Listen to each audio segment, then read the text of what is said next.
Good morning. आज का editorial climate change पे है। मेरा नाम विक्रम है। विक्स इंग्लिश क्लासेस से एडिटोरियल एनालिसिस में आपका स्वागत है। द हिंदू का एडिटोरियल जब भी हम पढ़ते हैं तो 3 फेज में हम लोग पढ़ते हैं। वो बताऊं उससे पहले चैनल को शेयर करिए, सब्सक्राइब, लाइक बटन को हिट कर दीजिए, कमेंट भी कर सकते हैं if you want to ask any information related to the topic, और मे बी अगर कोई दूसरी तरह का टॉपिक है जिस पे आप चाहते हैं कि मैं आपके सामने कोई वीडियो लेकर आऊं तो उसके बारे में भी आप लिख सकते हैं। देखिए, ये जो आर्टिकल है ये है आपका कॉन्फ्रेंस ऑन क्लाइमेट चेंज, जिसे हम कॉप के नाम से भी जानते हैं। 1992 में ये शुरू हुए थे, तब से कंटिन्यूअस होते आ रहे हैं। और इसी का एक पार्ट होता है जिसमें वो होती है कॉन्फ्रेंस ऑन बायोडाइवर्सिटी, उसके ऊपर ये आर्टिकल है। तो देखिए, मसला क्या है क्लाइमेट चेंज का। क्लाइमेट चेंज पे कॉन्फ्रेंसेस तो हो रही हैं, लेकिन एक बड़ा कॉन्फ्लिक्ट है जो बेसिकली डेवलपिंग कंट्रीज और डेवलप्ड कंट्रीज के ऊपर है। इसमें 2 इंपॉर्टेंट अंडरलाइन फैक्टर हैं जो हमेशा सामने आते हैं। पहला ये आता है कि जो डेवलपिंग कंट्रीज हैं उनका कहना ये है कि हिस्टोरिकल जो बर्डन है क्लाइमेट चेंज के या क्लाइमेट को खराब करने की, वो इंडस्ट्रियलाइज्ड और developed countries specially western countries पे ज्यादा है, क्योंकि वो पहले डेवलप्ड हुए, पहले इंडस्ट्रियलाइज्ड हुए, तो पहले से उनका जो कार्बन फुटप्रिंट है वो ज्यादा है, उनका एमिशन जो है वो ज्यादा रहा है हिस्टोरिकली। तो उनको उसी हिसाब से टेक्नोलॉजी शेयर करनी चाहिए, और जो बाकी जो डेवलपिंग कंट्रीज हैं जो अपनी इकोनॉमी को डेवलप करने के लिए ग्रीन टेक्नोलॉजीज हैं वो डेवलप कर रहे हैं या उनको वो टेक्नोलॉजीज खरीदनी पड़ रही हैं, उसके लिए फंडिंग करें। अब मसला दूसरा आता है इक्विटेबल जस्टिस का। वो होता है कि जैसे डेवलप्ड नेशंस में only and only I think 8 में से एक आदमी, रफली 12.5% आपका पॉपुलेशन वो रहता है, और क्लाइमेट जो टोटल कार्बन एमिशन है दुनिया का, उसका 50% जो कार्बन एमिशन है वो डेवलप्ड कंट्रीज करते हैं। तो इसी को लेके मसले चलते रहते हैं आपस में। और अभी भी ये जो कॉन्फ्रेंस हुई है उसके बारे में जो आर्टिकल आने वाला है, इसमें जो बायोडाइवर्सिटी को लेके जो कंसर्न है उस टॉपिक पे चर्चा की गई है कि क्लाइमेट चेंज की वजह से कितनी ज्यादा जो स्पीसीज हैं प्लांट्स एंड एनिमल्स की, फोना एंड फ्लोरा की, वो धीरे धीरे गायब हो रही हैं। तो उसके ऊपर जो है बेसिकली ये आर्टिकल है। दूसरा जो कंटेंशियस इश्यू आता है जिसपे झगड़े ज्यादा होते हैं, वो ये है कि एग्रीकल्चरल जो लॉबीज हैं वर्ल्ड ओवर, उनका लेके बड़ा मसला रहता है। पेस्टिसाइड्स का यूज है, this and that, and agriculture, चूंकि इंडिया में जो एग्रीकल्चर है वो ज़्यादातर जो फार्मर्स हैं वो मार्जिनल फार्मर्स हैं, वो एकदम से चेंज अफोर्ड नहीं कर सकते। तो ग्रेजुअल चेंज कैसे लेकर आया जाए उसको लेके भी काफ़ी इश्यूज हैं। वो हमारा घर का मसला है। लेकिन दुनिया भर में इस मुद्दे पे क्या चर्चाएं हो रही हैं, ये एक छोटा सा आर्टिकल है जो हम पढ़ रहे हैं। लेट्स कंटिन्यू, हम शुरुआत करते हैं इसकी। जब हम आगे बढ़ते हैं इसमें तो देखिए, ये कह रहा है ए प्लेनेट इन क्राइसिस, हमारा जो प्लेनेट है वो संकट में है, क्राइसिस में है। On tangible outcomes, a word आए टेंजिबल, जिसको आप कह सकते हैं that can be clearly seen और टच्ड, उसको टेंजिबल कहते हैं। तो हम कह सकते हैं कि कोई स्पष्ट आउटकम या नतीजे निकल के नहीं आ रहे हैं फ्रॉम बायोलॉजिकल डाइवर्सिटी कन्वेंशन। कि अब जो बायोलॉजिकल डाइवर्सिटी कन्वेंशन है, उस पे कन्वेंशन का मतलब सम्मेलन भी होता है और ट्रेडिशन भी होता है, लेकिन यहाँ पे अर्थ सम्मेलन से है, मीटिंग से है। जो ये मीटिंग हुई है उसके ऊपर कोई टेंजिबल आउटकम क्या निकल के आया है उसके ऊपर हम ये आर्टिकल पढ़ने वाले हैं। Tangible outcomes on biological diversity conventions are long time away, are a long time away, phrase use किया गया है ए लॉन्ग टाइम अवे, यानी कि अभी दिल्ली दूर है, अभी इसके नतीजे आना बाकी है। जो भी हम अब जैसे कन्वेंशन तो हो गया, कन्वेंशंस में क्या होता है, एक प्लान प्रपोज किया जाता है, उस प्लान ऑफ एक्शन जिसपे गवर्नमेंट्स को एक्शन लेना होता है। जब हम एक्शन लेते हैं और उसके आउटकम आते हैं वो थोड़े स्लो आते हैं। सिंस देखिए, क्लाइमेट चेंज के बारे में एक बहुत इंपॉर्टेंट बात यह है कि हमने इसको डैमेज किया है पिछले 2-3 सदियों में, तो उसके जो पॉजिटिव आउटकम्स हैं उसको आने में भी समय लगेगा, क्योंकि कोई भी डैमेज है उसको कंट्रोल किया जाता है तो उसके पॉजिटिव आउटकम्स देखने में भी थोड़ा समय लगता है। A month after 27th conference, पिछले महीने 27वीं COP27 हुई थी of the parties of UN framework convention on climate change, जिसमें जिसे COP27 कहा गया है, इजिप्ट में हुआ। तो अगर आप बोलेंगे कि साहब जो एक्रोनिम जो है कॉन्फ्रेंस ऑन पार्टीज, जिसे कॉन्फ्रेंस ऑफ द पार्टीज जिसे कॉप कहा जाता है, to the UN framework convention on climate change, जिसको कॉप कहा जाता है, वो कॉप निकल के आ रहा है आपका इन 3 वर्ड से, कॉन्फ्रेंस ऑफ पार्टीज। उसका कन्वेंशन हुआ है इजिप्ट में पिछले महीने। डिप्लोमेटिक रेटिन्यू, रेटिन्यू होता है, दल होता है जो हम कहते हैं ग्रुप होता है डिप्लोमेट्स का, उसको रेटिन्यू कहा जाता है। Went into contentious huddle again to save planet. Contentious का मतलब है विवादित, डिबेटेबल, जिस पे डिबेट होता है या कॉन्फ्लिक्ट होता है। हडल, हडल का मतलब होता है टुगेदर, टुगेदर, गैदरिंग भी कहते हैं। खासकर हडल का अगर आप डिक्शनरी मीनिंग देखेंगे तो ठंड से बचने के लिए डर के मारे जो भी जीव या लोग एक जगह इकट्ठे हो जाते हैं, दैट इज कॉल्ड हडल। तो यहां पे हम गैदरिंग से ले सकते हैं huddle again to save planet, planet को बचाने के लिए। इन मॉन्टेरियल, कनाडा, कनाडा में हुआ है मॉन्टेरियल में this time, and as the convention on biological diversity. और इस बार जो इकट्ठा हुए हैं वो किसके लिए हुए हैं? CBD, convention on biodiversity, CBD के लिए इकट्ठा हुए हैं। वाइल बोथ दीज कॉन्फ्रेंसेस, ये दोनों की दोनों जो कॉन्फ्रेंसेस हैं, कैन ट्रेस देयर ओरिजिन्स, इनकी जो उत्पत्ति है वो किस में है? The Rio summit in 1992, Rio de Janeiro, Brazil में, जहां पर ये पहली बार ये कॉन्फ्रेंस हुई थी 1992 में, वहां इनका ओरिजिन देखा जा सकता है, मतलब तब से ये चले हुए आ रहे हैं। The CBD does not get anywhere near the media attention the COP commands. तो CBD को उतना मीडिया अटेंशन नहीं मिलता जितना COP को मिलता है। तो एक तो CBD को जो अटेंशन मिलना चाहिए, जो पहले शिकायत की है इन्होंने, वो एक ये है कि CBD को उतना मीडिया अटेंशन नहीं मिलता जितना COP को मिलता है, जितना COP कमांड कर पाता है। यहाँ पे एक बड़ी फनी चीज है, ये लिख रहा है कि सेव द प्लेनेट। ये मुझे थोड़ा इंटरेस्टिंग लगता है कि आप ये प्लेनेट बचाने की बात करें। प्लेनेट यहाँ पे करोड़ों साल से, मनुष्य कुछ चंद लाख सालों से है। तो मुझे नहीं लगता कि हमें प्लेनेट को बचाना चाहिए, हमें अपने आप को बचाना चाहिए। प्लेनेट तो वही है, आप नहीं रहेंगे तो दूसरे जीव आ जाएंगे, और हमसे पहले भी दूसरे जीव रहे। तो ये थोड़ा फनी है, सेव दी प्लेनेट। स्टिल हमें अपने आप को बचाना चाहिए, ह्यूमन बींग्स को, और साथ में अभी जो जैव जगत में जो चीजें हैं उनको बचाना चाहिए। प्लेनेट यही है, पहले भी यही था, आगे भी यही रहने वाला है किसी न किसी फॉर्म में। हमारा देखना है हमें। There is no world leaders and heads of state making grandiloquent commitments. अब यहां पे ऐसा कोई भी हेड ऑफ स्टेट या जो लीडर है वो ऐसा नहीं है जो ग्रांडिलोक्वेंट कमिटमेंट कर रहा है। ग्रांडिलोक्वेंट का मतलब होता है पंपस, बढ़ा चढ़ा के। कोई भी पंपस जो है वो बेसिकली कमिटमेंट नहीं कर रहा है, बढ़ा चढ़ा के नहीं कर रहा, हम ये कर देंगे बिल्कुल थोड़े दिन में, 10 साल में हम स्थिति बदल देंगे, ऐसे कोई कमिटमेंट नहीं कर रहे हैं। Because CBD largely continues to be framed as an environmentalist concern. क्योंकि एक तो इसमें क्या पॉलिटिकल लीडर्स का कोई रोल नहीं है, इसको अभी भी माना जाता है कि एनवायरमेंटलिस्ट जो लोग हैं, पर्यावरणविद जो हैं या पर्यावरणवादी जो लोग हैं, उनकी चिंता का विषय है, हमारा चिंता का विषय नहीं। देखिए, मीडिया अटेंशन उसको मिलता है जहां पे पॉलिटिकल लीडर्स की चिंता का विषय बन जाता है। पॉलिटिकल लीडर्स की अगर चिंता का विषय कोई भी चीज है तो उसको बड़ा मीडिया अटेंशन मिलता है, क्योंकि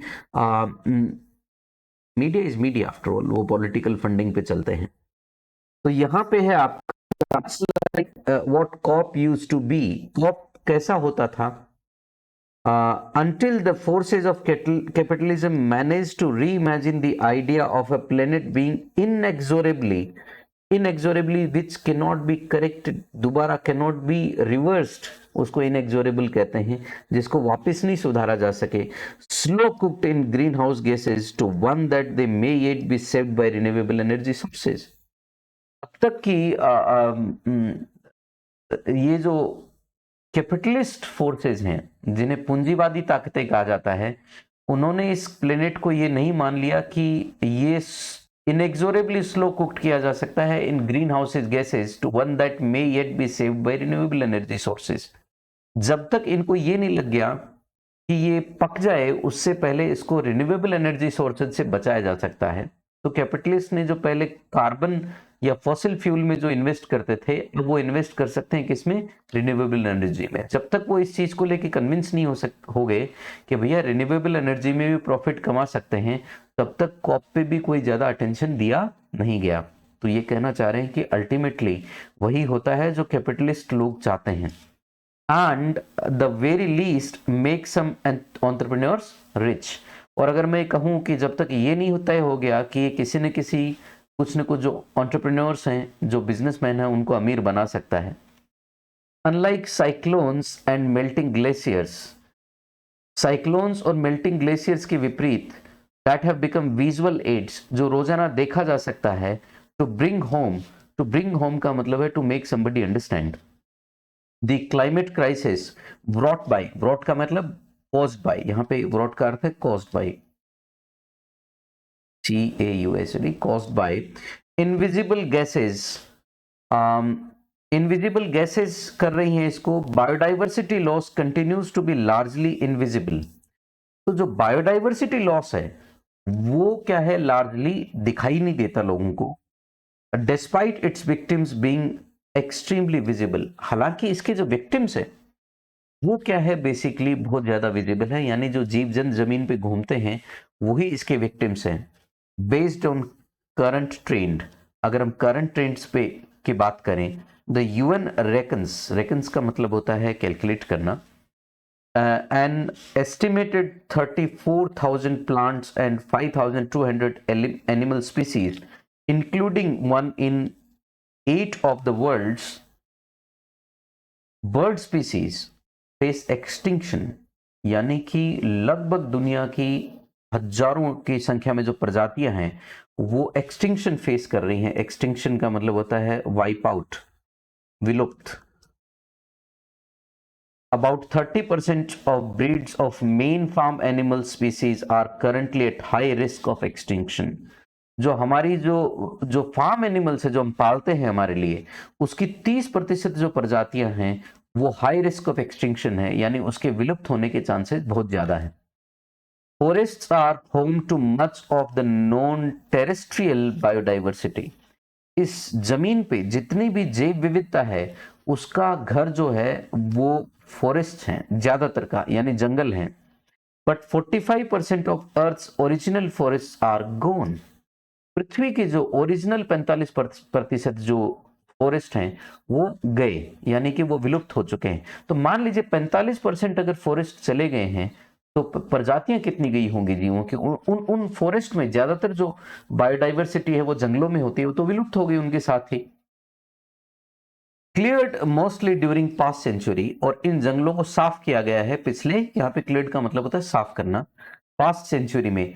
yet because much of this extinction, इसके बावजूद, हालांकि ये जो ज्यादातर जो ये विलुप्तता है, is not finally accounted for as rise in per capita carbon emissions और टेम्परेचर स्विंग्स। इसको अकाउंटिंग नहीं की गई किसके साथ? पर कैपिटा कार्बन एमिशन पे, यानी इतने टन अगर कार्बन हम लोग एमिट करते हैं तो उसके साथ कितनी प्रजातियां विलुप्त हो जाती हैं। और अगर 1% या 0.1 to 0.01 अगर परसेंट जो टेम्परेचर में फ्लक्चुएशंस आता है उसके साथ कितने जीव विलुप्त हो जाते हैं, उसकी अभी तक कोई अकाउंटिंग नहीं की गई है। It fails to evoke the urgency it deserves. तो इससे वो अर्जेंसी निकल के नहीं आती जो ये डिजर्व करता है। In this site India stance, इस मामले में भारत का जो रुख है, is not wanting hard target on proposal such as reducing use of pesticides given their effects on impacting biodiversity are documented, and conserving 30% of land and sea seems anachronistic, particularly when it sees itself as the champion of conservation and living in harmony with nature। हालांकि भारत भी जो है ना इस proposal पे hard targets नहीं चाहता, भारत भी अपनी पेस्टिसाइड्स पे निर्भरता कम करना नहीं चाहता, जो इंपैक्ट करते हैं बायोडाइवर्सिटी को सीधे सीधे आर डॉक्यूमेंटेड। और ऐसे जो पेस्टिसाइड की वजह से जो बायोडाइवर्सिटी को नुकसान होता है वेल डॉक्यूमेंटेड है, पता है सबको। And conserving 30% of land and sea seems anachronistic. Anachronistic होता है out of fashion, old fashioned. Particularly anachronistic होता है ओल्ड फैशन्ड या पुराना। Particularly when it sees itself as a champion of conservation. जब भारत जो है जैव विविधता के कंजर्वेशन का चैंपियन बन के सामने आया है और ये दावा करता है कि हम हार्मोनियस रिलेशनशिप है हमारी प्रकृति के साथ, while India adopting a negotiating tack from climate conferences। India जो है वो नेगोशिएटिंग टैक रखता है क्लाइमेट कॉन्फ्रेंसेज में, यानी कि नेगोशिएशंस में इंडिया आगे रहता है। हैज आर्ग्यूड, उन्होंने आर्ग्यूड किया है, तर्क दिया है that different Nations have differing levels of responsibility towards biodiversity conservation. तो उन्होंने कहा है कि अलग अलग देशों की अलग अलग तरह की जिम्मेदारी है बायोडाइवर्सिटी कंजर्वेशन पे, which requires richer nations to generous fundings of global conservation efforts। जिसमें जो भी अमीर देश हैं उनसे ज्यादा फंडिंग चाहिए। मैंने शुरू में बताया था वही बात है कि चूंकि उनकी हिस्टोरिकल बर्डन ज्यादा है इसलिए उन्हें ज्यादा कंट्रीब्यूट करना चाहिए। इट इज वेल नोन, ये पता है, that such demands are dead end, कि अब ये सारी के सारी डिमांड जो है डेड एंड जहां से आगे गली बंद हो उसको डेड एंड कहते हैं, यानी उसकी परिणति कुछ भी नहीं होगी unless countries agree to definite target. कि जब तक जो है देश दुनिया के एक डेफिनेट, जो सारे के देश एक डेफिनेट टारगेट पे सहमत नहीं हो जाए। तो ये कहना चाह रहा है भारत जो भी प्रयास कर रहा है वो एक जगह जाके समाप्त हो जाएंगे अगर कोई डेफिनेट टारगेट्स पूरी दुनिया लेकर नहीं चलती है। We cannot what cannot be measured as the adage goes। adage का मतलब होता है कहावत, मैक्सिम भी जिसको हम कहते हैं कि जिसको मापा नहीं जा सकता, cannot be understood or addressed। उसको ना तो समझा जा सकता है ना ही उससे निपटा जा सकता है। Elizabeth Maruma executive secretary of CBD has described the negotiations as one that should result in a Paris moment for nature। कि उसने कहा है कि पेरिस मोमेंट फॉर नेचर होना चाहिए। पेरिस में क्रांतियां उस तरह के, उसको हम उपमा दी गई है इसको। While this was not quite what happened, लेकिन ऐसा कुछ हुआ नहीं है, इसके विपरीत ही हुआ है। पेरिस मोमेंट कहा है उन्होंने CBD को, लेकिन ऐसा कुछ हुआ नहीं है। Countries have agreed on preparing concrete road maps. Road map कहते हैं बच्चों एक वेल प्लान्ड एक्शन को। तो एक रोड मैप तैयार किया है देशों ने बाय 2024 कि 2024 तक, एंड रिचर वंस जो अमीर देश हैं committing $30 billion per annum by 2030। और रिचर नेशंस ने कहा हम $30 बिलियन कंट्रीब्यूट करेंगे पर ईयर बाय 2030 तक। But seeing tangible outcomes is a long time away. लेकिन अगर हम इसके टेंजिबल, अगर हम जो क्लियरली देखे जा सकते हैं, ऐसे नतीजे देखने में अभी समय है। ये आपका आर्टिकल है, क्वाइट इंटरेस्टिंग। तो मैंने इसको शुरू में इसकी भूमिका बता दी थी। तो ये कहना ये चाह रहा है कि अभी जो हमने जो देखा है यहाँ पर, उसका कुछ जो भी इस समिट में हुआ है कि रिचर नेशंस $30 बिलियन की फंडिंग करेंगे, एक टेंजिबल और एक क्लियरली डिफाइंड टारगेट होना चाहिए। जब तक वो नहीं है तब तक कुछ होगा नहीं। और इंडिया का जो इसमें स्टैंड है वो ये है कि अलग अलग देशों की अलग अलग जिम्मेदारी है। हिस्टोरिकली जिन देशों ने ज्यादा एमिशन किया है उनकी जिम्मेदारी ज्यादा है, तो उनको कंट्रीब्यूट ज्यादा करना चाहिए। ये आपका सारा इस आर्टिकल का सार है। आज के लिए इतना ही। Thank you so much. अगले आर्टिकल में फिर मिलते हैं। नमस्कार, जय हिंद।